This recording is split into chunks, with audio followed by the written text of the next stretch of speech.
High বন্ধুরা, তোমরা সবাই কেমন আছো? আশা করি তোমরা সবাই অনেক ভালো আছো আর আমরা অনেক ভালো আছি। একদমই শুধুমাত্র তোমাদের জন্য, কারণ প্রতিদিন তোমাদের এত সুন্দর সুন্দর কমেন্ট পড়ি আর অবশ্যই গাইস আজকে নতুন একটা ভিডিও নিয়ে চলে এসেছি তোমাদের সাথে। তোমাদের সবাইদের ফেভারিট একটা হুজুরের ভিডিও হতে চলেছে আজকে, সেই সিদ্দিক হুজুরের ভিডিওটা কিন্তু ভীষণই ইমোশনাল একটা ভিডিও, সত্যি অনেকটা ইমোশনাল একটা ভিডিও নিয়ে চলে এসেছি আজকে। বলছে রমজানে গরিব স্বামী স্ত্রীর কষ্টের ঘটনা, মানে রমজান মাসে যে গরিব, অনেকে গরিব ফ্যামিলির থেকে, তোমরা তো জানো তো তারা মানে রমজানটা ঠিকঠাক করে পালন করতে পারে না, তোমরা অনেক কিছু জানো। তো তাদেরই আজকে কাহিনী শুনবো আজকে, যে কি হয়েছিল বা কি হয় তাদের সাথে, আর সেটা আমরা কার মুখ দিয়ে শুনবো, সেটা হলো সবার থেকে গাইস বড় কথা। সেটাই তো কথা, মানে রমজানে তোমরা সকলেই জানো মানে সবার মনে আনন্দ ফুর্তি জেগেই থাকে সবসময়, কিন্তু ওরকম দিনে মানে ওরকম যদি কিছু মানুষ থাকে যারা কষ্টে থাকে, তো সেই ব্যাপারগুলো যদি নিজের চোখে দেখা হয় না, তাহলে সত্যি অনেকটা খারাপ লাগে গাইস। আর গাইস সত্যি গাইস তোমরা আমাদেরকে এত সুন্দরভাবে ভালোবাসছো, এত সুন্দরভাবে ভালোবাসা দিচ্ছ, তার জন্য অসংখ্য ধন্যবাদ গাইস তোমাদের। আর অবশ্যই তোমরা আমাদের চ্যানেলটাকে সাবস্ক্রাইব করো, যাতে এত সুন্দর সুন্দর ভিডিওগুলো তোমাদের সাথে আমরা শেয়ার করতে পারি। কারণ আমরা তো বানাই এটা ঠিক কথা, কিন্তু তোমাদের সাথে শেয়ার করার পরে তোমরা যে কমপ্লিমেন্টটা আমাদের দাও, সেটাই কিন্তু আমাদের ভিডিও বানানোর একমাত্র মোটিভেশন থাকে গাইস। তো অবশ্যই আমাদের মেইন ভিডিওগুলো ডেসক্রিপশন বক্সে চলে আসবে, প্লিজ গাইস তোমরা ওখান থেকে চেক আউট করে নাও। তো চলো গাইস বেশি কথা না বলে আজকের ভিডিওটি শুরু করা যাক। এক আল্লাহর বান্দা বড় গরিব মানুষ, অসহায় মানুষের কাজ করে দিন আনে দিন খায়। কাজ করলে ঘরের চুলায় আগুন জ্বলে, কাজ না করলে ঘরের চুলায় আগুন জ্বলে না। ওই আল্লাহর বান্দা প্রতিদিন কাজ করে সন্ধ্যাবেলা টাকা নিয়ে বাজারে যায়, কিছু বাজার করে ঘরে আসে, কোন রকম সংসার চালায়। আজ বাজারে গিয়ে একটা আওয়াজ শুনি, আমার আল্লাহর কালাম পাওয়া যায়, আল্লাহর কোরআন পাওয়া যায়। এটা যদি ঘরে রাইখা দেও, ঘরের মধ্যে অনেক বরকত হবে। জীবনে আল্লাহর কোরআন দেখে নাই, পড়ে নাই, কই পাওয়া যায় ভাই? আওয়াজ দিল কই? কই লাইব্রেরির মধ্যে যাও, গেছে। আজ আল্লাহর বান্দা শখ কেটে ঘরে রাখলে বরকত কথা, ঠিক আছে আজকে আর খানা খাবো না, এই আমার একটা কোরআন দাও। কয় টাকা? এত টাকা নাও, আজকের বাজার টাজার নিয়ে এক রাত না খাইলে কি হইব? লাইব্রেরিয়ান ব্যক্তি বলে দিছে, এই আল্লাহর বান্দা ঘরে রাখবা, তবে এটা নিচে রাখবা না, বিনা উজুতে ধরবা না। আল্লাহর বান্দা কোরআনটা লাইব্রেরি থেকে নিয়ে ডাইরেক্ট বাড়ি চলে গেল রাতের বেলা। বিবি আবার অপেক্ষায় আছে, বাজার করে আনবে, রান্না করবো, খাবো।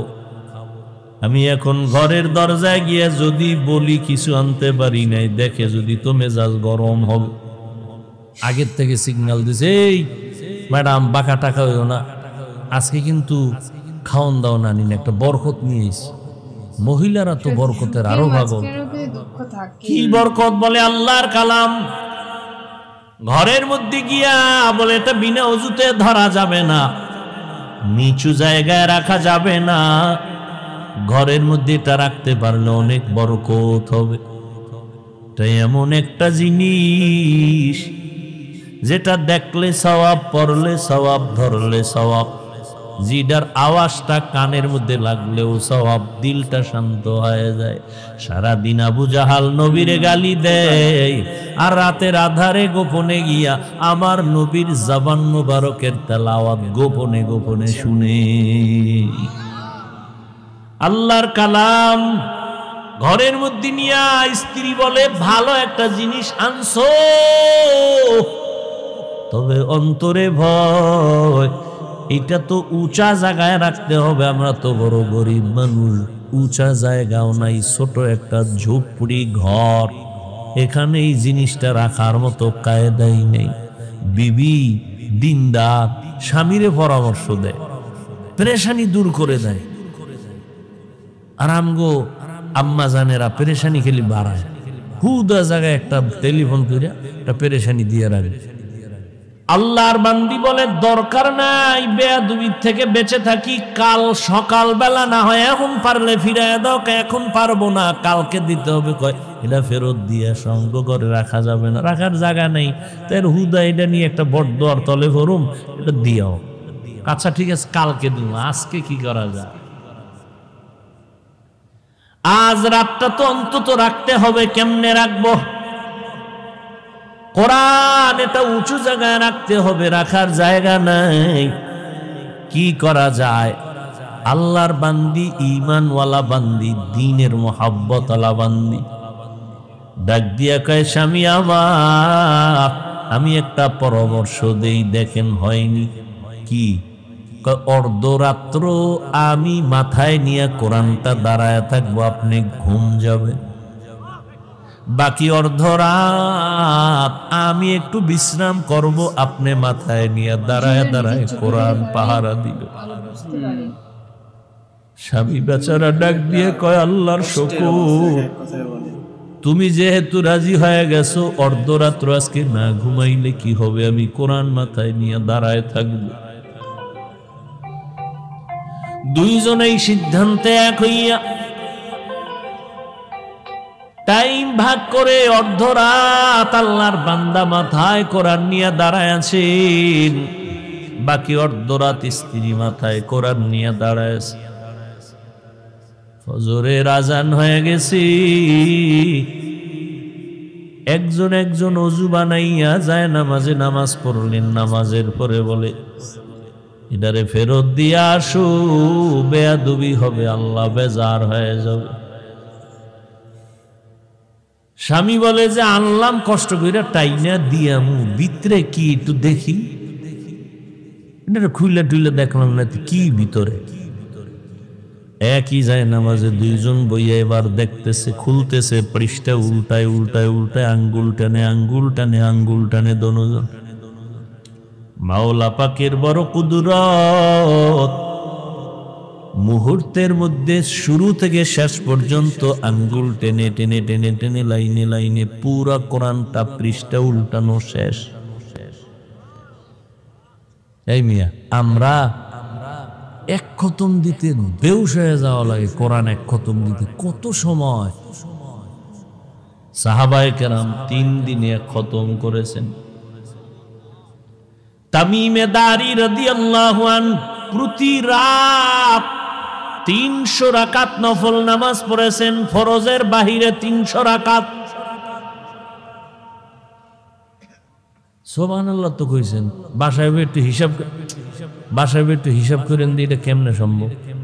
সুবহানাল্লাহ তো বলছেন, হিসাব করেন বাসায় বইয়া শুইয়া শুইয়া 300 রাকাত, কেমনে সম্ভব? আল্লাহ কয়, আমি আল্লাহর কুদরতের দ্বারা সম্ভব। সময়ের মধ্যে আমি বরকত দেই, সময়ের বরকত এটা ধরা যায় না, বুঝার জিনিস, অনুভব করার জিনিস। এটা ক্যালকুলেটর, কম্পিউটারে হিসাব মিলবে না। দোনোজন আল্লাহর কোরআন আঙ্গুল দিয়ে টানলেন। এইবার বলে, ও বিবি কিছু বুঝছো নি? তুমি শুনবানি। এইবার আল্লাহর বান্দি এই কথা বলায় স্বামী আশ্চর্য হয়ে গেল। কি শুনাবা তুমি? শুনো। এবার আল্লাহর বান্দি মুহাব্বতের সাথে শুনাইতেছে কোরআন তেলাওয়াত করে। আমার মাওলা কোরআনের নূর তাদের সিনার মধ্যে ঢুকায়া দিয়েছে। সিনে কোরআন মুখস্থ হয়ে গেছে, দুইজনে কোরআন মুখস্থ করে ফেলছেন। এটা মাওলা পাকের কুদরত, এটা বান্দার বিবেকের বাইরের কাজ। যতই ঘুরাইয়া চেষ্টা করবেন কাজ হবে না, কারণ আমগো মেমোরির জিবি ওই পরিমাণ নাই যে আল্লাহর কুদরতের মধ্যে গবেষণা করে কিছু বুঝবো। আল্লাহ যেটা বুঝার সুযোগ দিবেন বুঝবো, অতিরঞ্জিত করলে মেমোরি হ্যাং হয়ে যাবে। ঠিক নাকি? 2 GB মেমোরি ওয়ালায় যদি বলে 8 GBর মধ্যে যা আছে এটার ভিতরে ঢুকা, মেমোরি হ্যাং হবে, পিসি হ্যাং হবে, মনিটর হ্যাং হবে, গোষ্ঠী শুদ্ধ হ্যাং। আল্লাহর কালাম দা হাত দিয়া দিয়া লাইনে টানছে। ও যুবক, ও পর্দার আড়ালের আম্মা জানেরা, ও বৃদ্ধ বাবাজি, মাওলার কোরআনের বয়ান শুনতেছেন, শুনতে শুনতে শুনতে শুনতে বয়স বুড়া হয়ে গেলেন, দাড়ি পেকে গেল, মরণের ভাব। রমাজানুল মোবারকে তারাবির নামাজ পড়েন, খতম পড়েন, কোরআন শুনেন, কপাল বড় খারাপ, একটা দিনও খুইলা দেখলেন না মাওলার কোরআনের ভেতরে কি। কপাল বড় খারাপ। সেই ছোটবেলার থেকে কোরআন কোরআন শুনতেছেন, বয়ান শুনতেছেন, কোরআন তেলাওয়াত শুন, একটা দিন দেখলেন না যে দেহি তো ভিতরে কি আছে। এত সুন্দর কিতাব যেটা এত বরকত, এত সওয়াব, দেখলে সওয়াব, শুনলে সওয়াব, পড়লে সওয়াব, ধরলে সওয়াব। একদল আল্লাহর বান্দা টুপিওয়ালারা বলে কোরআনের অর্থ না জেনে পড়লে লাভ নাই, এরা ধোঁকাবাজ, এরা বাতিল। বরং রমজানে পড়বেন আরো বেশি সওয়াব। রমজানে আল্লাহর সেই পবিত্র কালাম মহাগ্রন্থ আল কুরআন, কি মহিমা এ মাসেই হয়েছে তার আগমন। আল্লাহর সেই পবিত্র কালাম মহাগ্রন্থ আল কুরআন, কি মহিমা এ মাসেই হয়েছে তার আগমন। এক নেকে শতুর রহমান, দেন ফরজ দেন নফল ফরজ সমান। রহমত বরকত নাজাতের মাস, জ্বালাও আমলের বাতি। ভুলবো না ভোলা যায় নাকি মাহে রমজানের স্মৃতি। ভুলবো না ভোলা যায় নাকি মাহে রমজানের স্মৃতি। এ মাসের কত ফাজিলত জানো কি মুসলিম জাতি। কষ্টের আওয়াজ জায়গা এক কথায় বলে। ভুলবো না ভোলা যায় নাকি মাহে রমজানের স্মৃতি। ভুলবো না ভোলা যায় নাকি মাহে রমজানের স্মৃতি। ঘুম আসতেছে আপনার? আরে যুবক আল্লাহর গোলাম, জীবনে সব কামাই করলি, মাওলার কাছে কি নিয়ে যাবি? আল্লাহ যদি জিগায় তোর সব মাপ, তুই জীবনে যত আকাম করছো সব মাপ, খালি একটা ভালো কাজের কথা ক, যেটার ধৈরেই আমি তোর জান্নাত দেব। একটা আছে? কি মাস্তান হইয়া বয়ে দিস, হুজুর মুজুর এটি কোনো পছন্দই হয় না। হ্যাঁ, একটা আমল যদি আল্লাহ জিজ্ঞেস করে বান্দা বল, একটা আমল দেখা।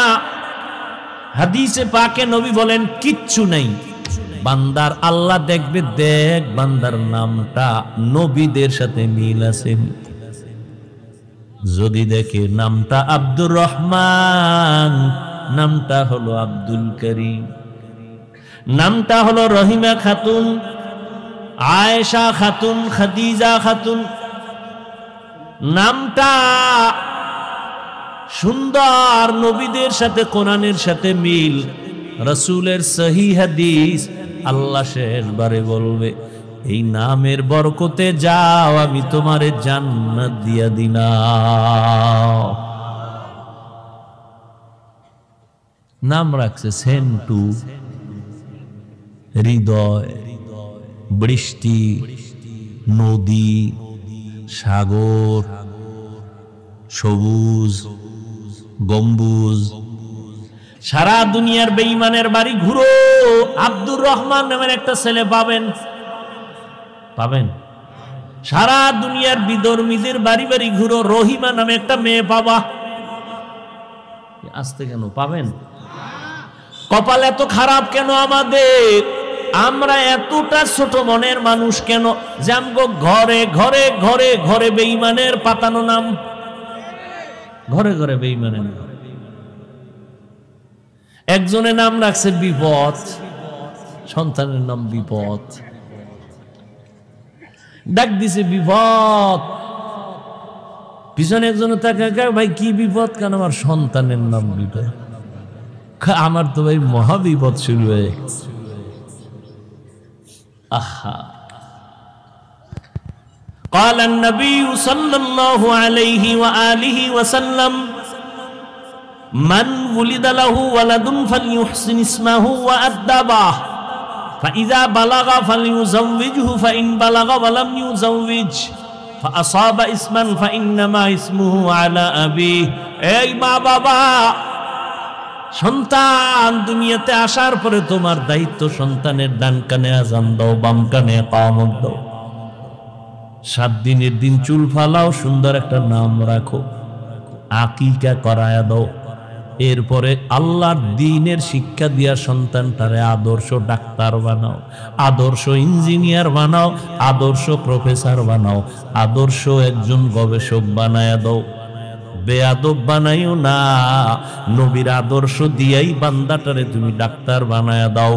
আর তাসলিমের মতো যদি ডাক্তার হয়, জুতার বাড়ি ছাড়া উপায় নাই। আদর্শের ডাক্তার বানাও। কই আদর্শ পাবো কই? বলে পৃথিবীর মধ্যে শ্রেষ্ঠ আদর্শ হলো রহমাতুল লিল আলামিনের আদর্শ। আমার নবীর আদর্শ কেমন? নবী মাত্র 13 বছরের ব্যবধানে মক্কার খারাপ চরিত্রহীন মানুষগুলোকে দামি মানুষ বানায় ফেললেন। নবী একটা বেতের বাড়িও দিলেন না, নবী একটা মিথ্যা কথা বললেন না। কেমন মায়ার নবী আমার! সত্যি ওয়াজটি সত্যি খুবই সুন্দর, আর সত্যি অনেকটা মানে ইমোশনাল একটা ওয়াজ। আর সিদ্দিক কুদির ওয়াজ গাইস আমরা অনেকদিন পরে দিলাম, মানে অনেকগুলো দিন হয়ে গেছে করলাম। সত্যি খারাপ লাগছে, অনেকদিন দেওয়া হয় না। তোমরা অনেকটা কমেন্ট করছো গাইস, তোমরা কিছু মনে করো না গাইস, লেট হলো কেন বুঝতে পারছো, আমরা সবাইদের রিকোয়েস্টে ভিডিও নিয়ে আসি, তো তার জন্য অবশ্যই কিছু লেট হলো। একদমই তাই, কিন্তু এরকম কখনোই হয় না যে তোমরা বলেছো আর আমরা সেই ভিডিওটা পোস্ট করিনি, অবশ্যই করি, কিন্তু হয়তো বা একটু আগে পিছে হয়ে যায়। কিন্তু আজকে যে ভিডিওটা তোমরা দেখলে, ভিডিওটা সত্যি আমি মনে করি যে মানে কোনো সাধারণ মানুষের চোখ দিয়ে যদি কোনো সাধারণ মানুষ দেখে, সে সত্যি ওখানে কেঁদে দেবে যে হ্যাঁ, মানে এরকম পরিস্থিতি একটা মানুষের কিভাবে হয়, বা এইগুলো সত্যি আস্তে আস্তে তখন মানুষ ভাববে যে আমার যেটুকুনি আছে আমার ততটুকুতেই আমি অনেক শান্তি। হ্যাঁ অবশ্যই। আর গাইস অবশ্যই তোমরা এই ভিডিওটি কেমন লাগলো গাইস অবশ্যই তোমরা কমেন্টে জানিও, কেন আশা করি তোমাদের কাছে খুবই ভালো লাগলো, কেন আমাদের কাছে খুবই ভালো লাগলো। তো তোমরা কমেন্টে জানিও। আর নেক্সট তোমরা কি ধরনের ভিডিও দেখতে চাই, কোন হুজুরের ওয়াজ শুনতে চাও, সেটা অবশ্যই গাইস আমাদের কমেন্টে জানিও। আমরা সেরকম ধরনের ভিডিও নিয়ে গাইস তোমাদের সাথে চলে আসবো। একদমই তাই। আর অবশ্যই চ্যানেলকে তোমরা সাবস্ক্রাইব করে এরকম ইমোশনাল ভিডিও আরো তোমাদের সাথে শেয়ার করতে পারি, প্লাস তোমাদের কাছে অনেক কমপ্লিমেন্ট পেতে পারি অবশ্যই। আর তো চলো গাইস, নতুন কোনো ধামাকাদার ভিডিওতে তোমাদের সাথে আবার দেখা হবে। আজকের মতন এখানেই, টাটা।